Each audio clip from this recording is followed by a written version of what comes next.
Coach, the Fever have the longest winning streak in the WNBA. What makes them so tough to beat? I think everybody in this league is hard to beat. I think they're playing really well right now. I think they're a balanced team. They've got, I do want to give a shout out to Ari McDonald. I think she's done a tremendous job there. She's found a home and she's really elevated their group. Kelsey Mitchell is, I think, the fastest guard in the league in terms of off the dribble. And she can just, when she gets going, it's nearly impossible. And they've got, Cunningham shooting, Hull comes in and shoots it, they defend well. And then, Natasha Howard and AB are tough. They're physical. They play hard and, we've been on a 5-game winning streak too. And you're playing with a little more swagger. You're playing with a little more confidence. I think they're coming in here, one of the hottest teams right now. So we have our hands full. There's a lot that goes into beating anybody in this league. I think for them, we got to handle the physicality and play with pace. I think that's going to be big. John W. Davis with the Southern California News Group. Coach, like you said, the Fever, they're on a 5-game winning streak, but your team has won 7 of the last 9, so I would say your team is hot as well. Other than score more points, what do you feel like the team has to do to win this game? Line. Like, what's going to be the difference? I don't know. I think we've got to defend the three-point line well. It seems like when they really get going, they're hitting from 3, and that could be from anybody, right? I think we've got to do a good job keeping them off the free throw line, but it cuts both ways. I think we do well when we're hitting threes and when we're getting to the free throw line, so it might be a battle of wills in those regards, but we've got to be good on our matchups and defending personnel, and at this point, we've played them twice. It's the 3rd time, but at this point in the season, you've played everybody a couple times at least already, and so it becomes a little more of a chess match than checkers in terms of making adjustments. But yeah, I think, both Indiana and us are confident right now, but man, nothing's easy. Ira Gorwar with the LA Times. Coach, you alluded to this a little bit. Obviously, the Fever without Caitlin Clark, but in her place, a number of players have stepped up, as you mentioned, Leah Boston, Kelsey Mitchell, Sophie Cunningham, as you mentioned, a number of them. But how do you kind of approach that scout when there's weapons really all over the floor and anyone could step up? When there's what all over the floor? I'm sorry. Weapons all over the floor, anyone could step up. Yeah, I mean, and that's what makes a good team. That makes a team that's hard to beat. And I think when we're playing well, that's our case too, right?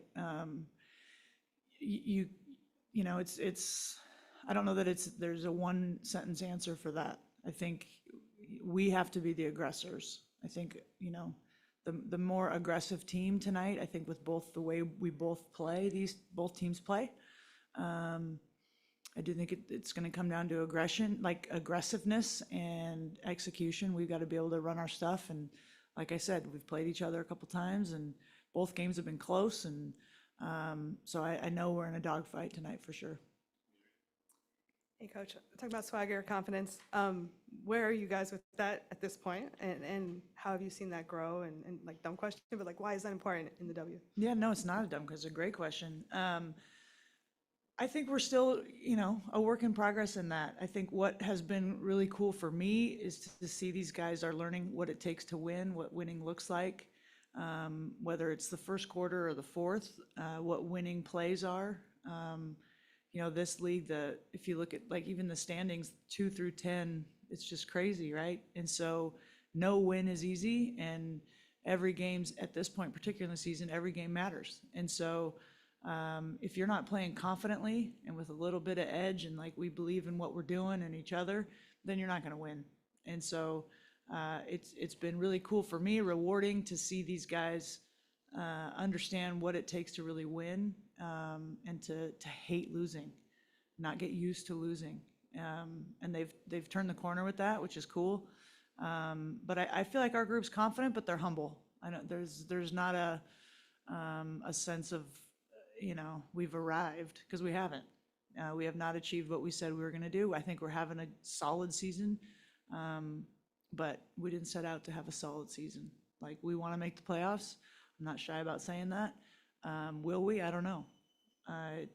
It's hard, but that's certainly the goal, and we just got to keep pushing. And I certainly think if you're not confident in your work and in your teammates, it's almost impossible. Hey, Lynn. Hey. You guys made a nice signing this week. I'm wondering what it's just like for you to have Peely back around, and what are you hoping for her to be able to accomplish during her time with the Sparks here? Yeah, it's cool. It's very obviously familiar, having coached her. And, you know, for us, it was an opportunity to bring her in and see how she fits. And, you know, I certainly know what she's capable of. I know kind of how to use her. She's stronger than anybody you could, I mean, anybody. Yeah, I would not want to guard her. Yesterday in practice, one of our practice guys had the moment of like, whoa, just her strength and power. So, you know, she's had one practice under her belt. She arrived late Sunday, I believe. So, you know, we got to work her in a little bit, get her comfortable, but, you know, I'm excited to have her, and she's just a great human being and a great fit for our locker room too. Hey, Coach. Hi. The trade deadline is around the corner. There is a human element to this where, you know, players can be traded. It's also your first trade deadline in the WNBA. How are you kind of managing it? How do you keep players, for lack of a better word, focused on the task at hand rather than worrying about what could be? Yeah, you know, that's not my job. So it's one of those things, and I'm not trying to be flippant, like I don't get into it. And so it's not something that I've talked about, brought up, anything. And, you know, my job is to coach the players that we have in the locker room and on the court to try to win as many games as we can, and do that by treating them well and all those things. And so that's what I'm focused on. And a lot of that, most of that, if not all of that's out of my control, just like it's out of theirs. And I kind of like it that way. Hi, Coach. I know Sanaya Fagan had a few big games for you guys on the road and was really important aspect there. With Cam coming back, can you talk a little bit about what her role looks like, what it's like to have her in practice and in the locker room? Yeah. How old is your baby? She's 4 months. Oh my gosh. I mean, basketball is cool, but that's way cooler. Sorry. No, don't be sorry. That's awesome. She's cute. I don't remember your question. I just want you to talk about Oh, Sanaya a little sorry, bit. Sorry. Yeah, you know, to be honest, we are still figuring it out, right? So you bring a player back of Cam's caliber and her potential. She's still on a minutes restriction. So to be completely candid, I'm still figuring that out, and I don't have an answer right now. But you know, to have depth is a blessing, and you know, as I've said all season long, Sanaya will be a WNBA player. And she's done a good job staying engaged, and it's hard as a player. You play and then you don't, and then, you know, but she can just control what she can control, and with her work ethic and her attitude and all the things, and she's done just a tremendous job with that. I certainly know her potential and what she can bring, and it's going to just be down the stretch here figuring out how to utilize everybody the best way for our team. Yeah. We'll go to Infinity TV on Zoom. Hey, what's up, Coach? Michael Matthew here, LA Live. So the last game you guys played against the Seattle Storm, you threw out that small ball lineup with Rakia at the 4 and Cam at the 5. How important was it for you to kind of give that look for Rakia so that she can be able to have the space to go downhill? And what did it kind of do to unlock Cameron Brink there in that fourth quarter? Yeah, great question. I think, you know, Seattle's probably the biggest team, longest team in the league, with Malunga out there and Neka and Ezzy. You know, they're big, and so I was kind of matching up with them with our length, and we just couldn't get clicking. And so it was like, well, screw it, we're just gonna go small and make them guard us. I always say that the knife cuts both ways. We have to guard them, but they got to guard us. And I think it opened things up for us. We started playing with a little more pace and all those things, and I told Cam after the game and the team, like, I think Cam kind of single-handedly turned around the momentum of the game.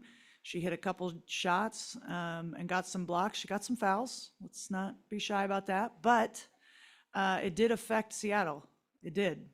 There was one possession I remember, you know, Neka was attacking, saw Cam and kicked it out. And she may not even have noticed that, but I was like, okay, like that's affecting the other team's offense. And so Cam's presence is big. We got to keep her out of foul trouble.